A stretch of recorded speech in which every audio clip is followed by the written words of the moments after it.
Okay. Now consider one question. So these are important properties.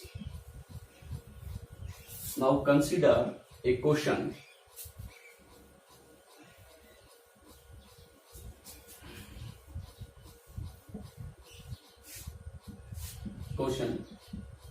Two sets A and B have M and N elements. The difference of their subsets is, देखिए,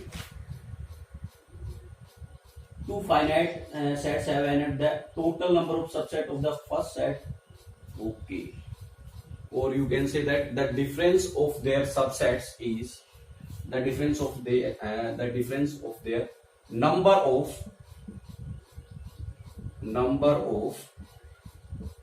subsets is 56. ठीक है. Find the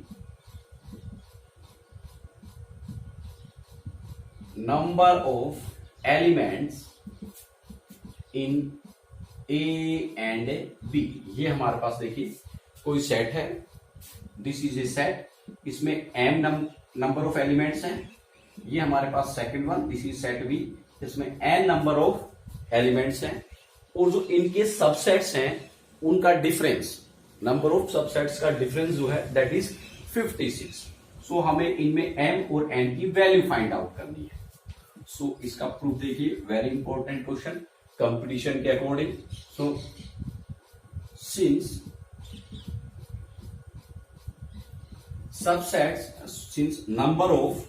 number of subsets of A, of set A, जो हमारा set A है उसके number of subsets जो हैं वो होंगे, हमें पता है 2 to the power, जो A have m elements, so 2 to the power m. Now number of subsets of set B, जो सेट B है उसके होंगे 2 to the power n, because in set B there are n elements. Now their difference is 2 to the power m. Difference of subsets, DIWF means difference of number of subsets. So हमें पता है equals to 56 means 2 to the power m minus 2 to the power n equals to 56. यहां देखिए मैंने first से second को minus किया. First के जो सबसेट्स हैं उसमें से सेकंड के सबसेट को माइनस किया. ये भी हो सकता है कि जो सेकंड का सबसेट है उसमें से फर्स्ट का सबसेट माइनस हो, तो भी 56, बिकॉज हमें सिर्फ उनके सबसेट्स का डिफरेंस दिया है. अगर क्वेश्चन में ये गिवन होता कि number of subset of first set A is 56 more than number of subsets of B, so उस कंडीशन में ये इक्वेशन अप्लाई होती, क्योंकि वहां हमें क्वेश्चन में पता होता कि ए के सबसेट ज्यादा है और बी से और कितने ज्यादा है 56, तब हम ये अप्लाई करते. लेकिन इस क्वेश्चन में सिर्फ यही गिवन है कि उनके सबसेट्स का डिफरेंस जो है दैट इज 56. सो हो सकता है ए के ज्यादा है, हो सकता है बी के ज्यादा है. सो मैं पहले इसको सोल्व करता हूं सेम मेथड से, ये वाला सोल्व. सो लेट्स, यहां पे देखिए जो 56 है, ठीक है, 2 to the power n minus, यहां पे देखिए अगर मैं रफ वर्क है, this is a rough work, समझने के लिए n की वैल्यू जो है n is a natural number, n is natural number, और you can say that sorry n में भी होल नंबर, n में भी होल नंबर, बिकॉज जो n जो है that represents the number in set B, n represents the number of set in B. So B की क्या पॉसिबिलिटी है, हो सकता है वो एम्प्टी सेट हो. सो एम्प्टी सेट मींस उसमें एक भी एलिमेंट नहीं हो, मींस n की वैल्यू 0 हो सकता है, उसमें एक एलिमेंट हो, सो n की वैल्यू 1 हो सकता है, उसमें 2 एलिमेंट्स हो, मींस n की वैल्यू 2.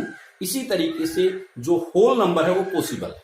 ठीक है. सो सबसे पहले अगर मैं n की वैल्यू 0 लेता हूं, suppose this is empty set, possibility है कि ये जो है एम्प्टी सेट है. ठीक है. सो अगर एम्प्टी सेट है means 2 to the power n 2 to the power n की वैल्यू जगह पुट करूंगा 0, so 2 to the power 0 means 1, so equals to 56। So यहां से क्या बनेगा देखिए, 2 to the power m equals to 56, ये साइड चेंज होगी, then 57। So 2 to the power m equals to 57 means 2 की क्या पावर लिखें, m की वैल्यू क्या लिखें होल नंबर में। देखिए m जो है, m भी number of elements in set A, so ये भी होल नंबर होगा, आइदर 0 1 2 3 4 5 इस तरीके से। ऐसा नहीं होगा कि m की वैल्यू 2.5 हो, m की वैल्यू 3.5 हो, m की वैल्यू 5.1 हो, ऐसा पॉसिबल नहीं है, because m represents number of elements in set A. So number of elements हमें पता है कि 0 1 2 3 4 ऐसे ही होंगे, पॉइंट्स में नहीं होंगे। सो m की क्या वैल्यू पुट करूं यहां पे कि 57 आ जाए, पॉसिबल ही नहीं है, क्योंकि m की value 0, then 2 to the power 0 1, 57 के इक्वल नहीं है।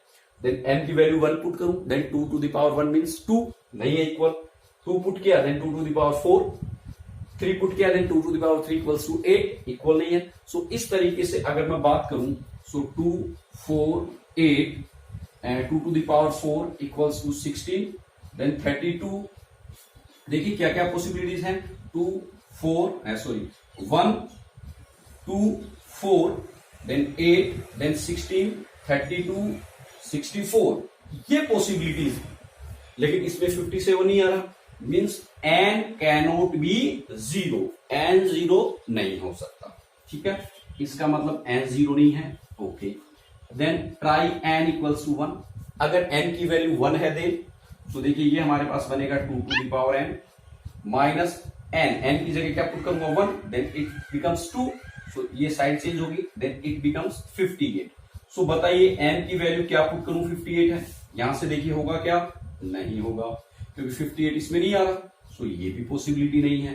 देन n की वैल्यू 2, सो n की वैल्यू 2 पुट करेंगे, then 2 to the power n minus 2 की स्क्वायर मीन्स 4 इक्वल्स टू 56, ये साइड चेंज होगा, then 2 to the power n equals to 60, वो भी इसमें नहीं है, मीन्स 2 भी नहीं होगा। देन अगर मैं वैल्यू पुट करूं 3, n इक्वल्स टू 3, सो देखिए 2 to the power m minus n की जगह 3 पुट किया, then we get 8, 2 to the power 3 means 8 equals to 56, so 2 to the power m equals to side change होगा, then we get 64, we get 64। देखिए ये रहा this one, ठीक है। सो ये कब पॉसिबल है, when n equals to 3, n equals to 3। So यहां पे when n equals to 3, then 2 to the power m minus 8 equals to 56, so we get 2 to the power m equals to 64, we get 64। अब मुझे बताइए n की क्या value हो, ये value 64 आ जाए। So we know that this is for m equals to 0, 1, 2, 3, 4, 5, 6 means 2 to the power 6 equals to 64, ठीक है। m की वैल्यू क्या हो, कि 64 आ जाए, तो हमें पता है m की वैल्यू 6 हो, सो क्या आ जाएगा 64, 2 4 8 16 एंड 32 एंड 64। सो हेंस देखिए कंपेयर करेंगे 2 to the power m 2 to the power 6, so m equals to 6। So क्या वैल्यू निकल के आई, n equals to 3 and m equals to 6, means number of elements in first set is 6 and number of elements in second set is 3। So this is the answer for this one. और अगर मैं इसको इस तरीके से लिखता हूं, then m की वैल्यू 3 निकल के आएगी और n की वैल्यू 6 निकल के आएगी। So this is important question by the point of competition. So यहां आज हमने थोड़ा सबसेट जो है उसको डिटेल में एक बार फिर से देखा है। Thank you.